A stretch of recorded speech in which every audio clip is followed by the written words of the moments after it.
Hello friends, today in this video we will know about the osteology of thoracic vertebra. So this thoracic vertebra, it is classified into typical and atypical. Typical thoracic vertebra are 2 to 8, whereas atypical thoracic vertebra are 1, 9, 10, 11 and 12. They are atypical. Before going to the topic, you have to know the common features which are shared by both typical and atypical. First one is presence of the costal facets. On either side of the body, presence of costal facets. This is the superior costal facet, superior articular facet, and this lower one is the inferior articular facet. So on either side, it is having the facets. Next one, this is the transverse process of the thoracic vertebra. On the transverse process, you can see a facet seen on the transverse process. This is also a common feature shared by both vertebra, typical and atypical. Now we'll see the details of typical thoracic vertebra. So first, we'll start with the body. The body of the thoracic vertebra, it is a heart shape. If you see the vertebral foramen, it is circular. And this body which is uniformly curved. And it is having a flat superior surface and a flat inferior surface, which makes in relation with the intervertebral disc. The anterior surface and the posterior surface of this body, they'll give attachment to the anterior and the posterior longitudinal ligaments. And if you see on either side of the body, you can observe there are facets. The upper one is superior articular facet and the lower one is inferior articular facet. Nothing but costal facets. They articulate with the ribs. So superior larger facet, inferior smaller facet. So this superior articular facet will articulates with this is the upper larger superior articular facet, will articulates with the lower larger facet of the rib. So you have to know the parts of the rib here. So first one, this is the head of the rib, and next constricted part is the neck.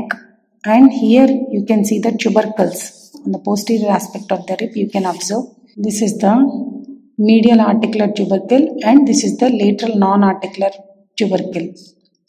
And this is the head part and this constricted neck part, and it is having a medial articular tubercle and lateral non-articular tubercle. Here you can see the angle of the rib, and this is the shaft of the rib.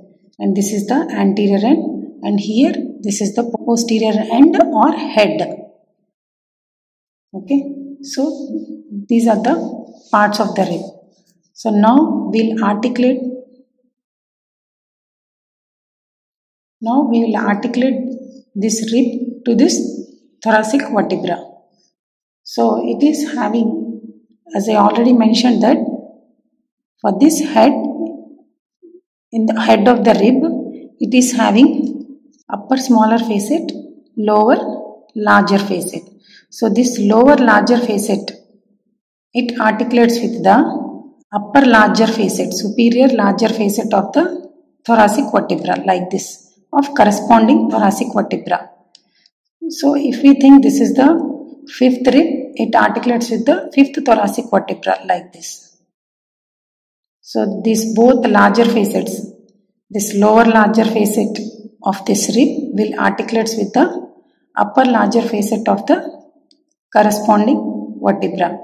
Then here the upper smaller facet, the remaining upper smaller facet will articulate with the smaller inferior facet of this above vertebra. So here, so like this the joint is formed. Here you can see the costovertebral type of joint, which is supported by means of a triradiate ligament. And this triradiate ligament, it is having three bands, upper band, middle band and lower band. The middle band will separate the joint cavity into upper compartment and the lower compartment. Here, this is the transverse process having the facet. You can observe facet on the transverse process.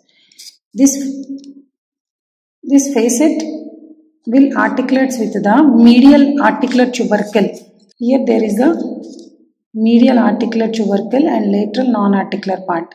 So this transverse process will articulate with the medial articular facet of the rib to form costo-transverse joint, which is a plain type of synovial joint. And this joint, it is supported by means of three ligaments. One is superior costo-transverse ligament, another one is lateral costo-transverse ligament, and another one is inferior costo-transverse ligament. Now first we will see about the superior costo-transverse ligament. Now we can see the attachments of superior costo-transverse ligament. In this vertebra, you can observe this is the transverse process of above vertebra, and this is the transverse process of this corresponding vertebra. Okay. So now the ligament, superior costo-transverse ligament, it gains attachment from the inferior aspect of the transverse process. My index finger, it is showing the inferior aspect of the transverse process of above vertebra. From there it gains attachment and it is attached, it passes downwards and it is attached to this upper border of neck of the rib. Lateral costo-transverse ligament. In this lateral costo-transverse ligament, it gains attachment from the tip of the transverse process of corresponding vertebra. See here, from its tip it gains attachment and it is attached to the lateral non-articular part. My index finger, it is showing lateral non-articular part of the corresponding rib. So from here, like this, there is a lateral costo-transverse ligament. Next, the gap which you are seeing, that is filled by the inferior costo-transverse ligament. It arises from the anterior aspect of the transverse process of this corresponding vertebra here. This is the anterior aspect of the transverse process of corresponding vertebra and it gains attachment to the posterior aspect of the neck of the rib. Between these two you can see the inferior costo-transverse ligament. These are the pedicles which are short, broad and they are directed backwards. And you can observe these are the superior articular facets and inferior articular facets. The superior articular facets, they directed backwards, whereas the inferior articular facets, they directed forwards. And next, these are the short broad plates which are directed backwards and medially, known as lamina. They give attachment to the ligamentum flava. Both of these lamina, they combine together to form a spinous process. For 5 to 8 vertebra, it is more oblique and vertical. These are the bony bars which extended backwards and laterally, known as transverse process. On this transverse process, on its anterior aspect, you can see the facets. Usually from 1 to 6 vertebra, facets are present on the transverse process, they are concave. Whereas 8, 9, 10, they are flattened. For 11 and 12, the facets are absent. So like that you can differentiate the vertebra. Now you can observe in this articulated spine. So in this articulated spine you can observe the spines of the tip 5 to 8 vertebra. They are more oblique and they are downwards and vertical. There will be the more overlapping between this lamina. So this is the lamina. You can observe in this articulated spine, for this typical vertebra out of 5 to 8, the spines, they are more oblique and vertical, they directed downwards.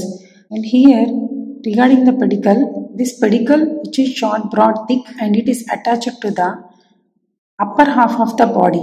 By that it is having shallow superior intervertebral notch and deep inferior intervertebral notch.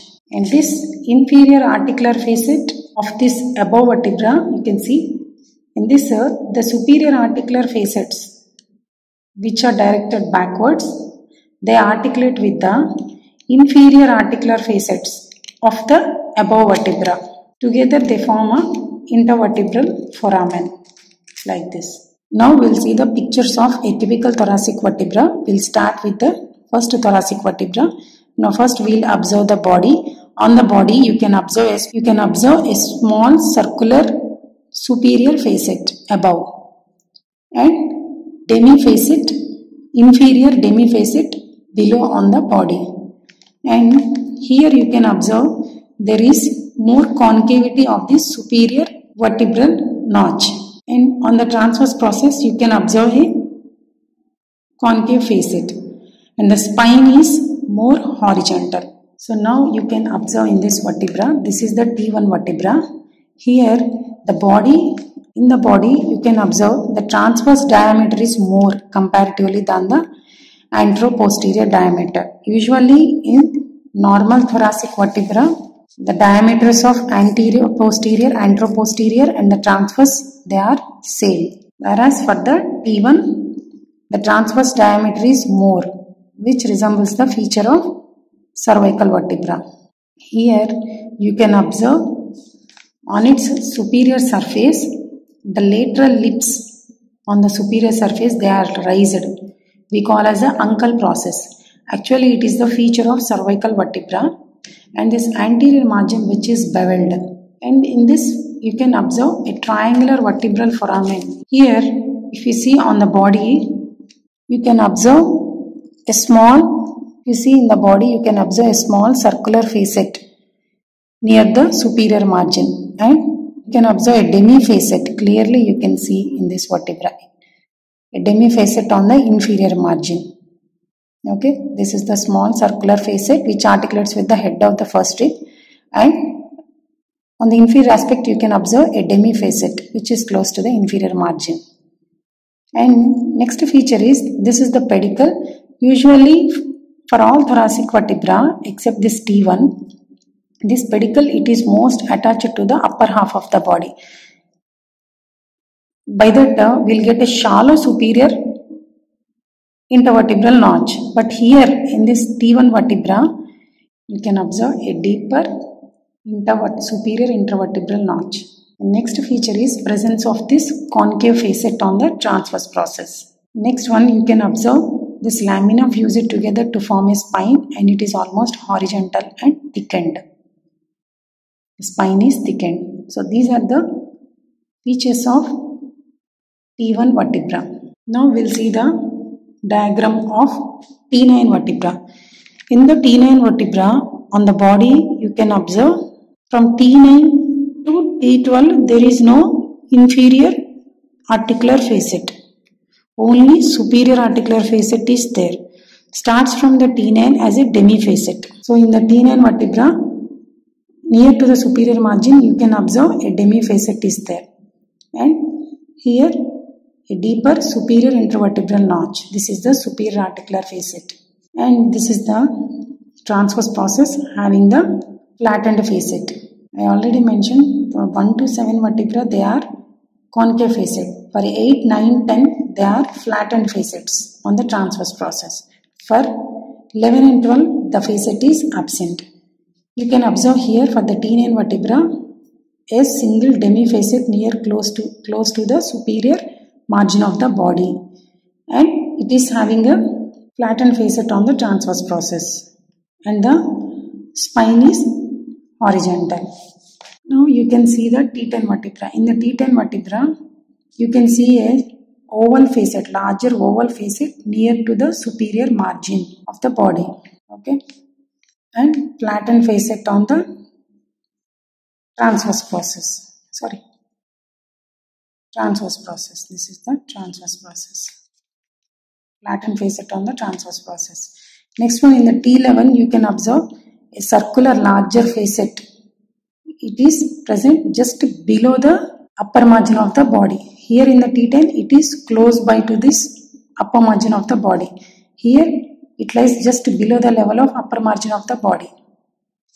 Whereas in T12 this complete circular larger facet, it is present in between the upper margin and the lower margin of the body, and it is almost encroached on the pedicle of the body. Here another special feature of this T12 vertebra, it is having slight transverse process is present, and this transverse process it shows some tubercles.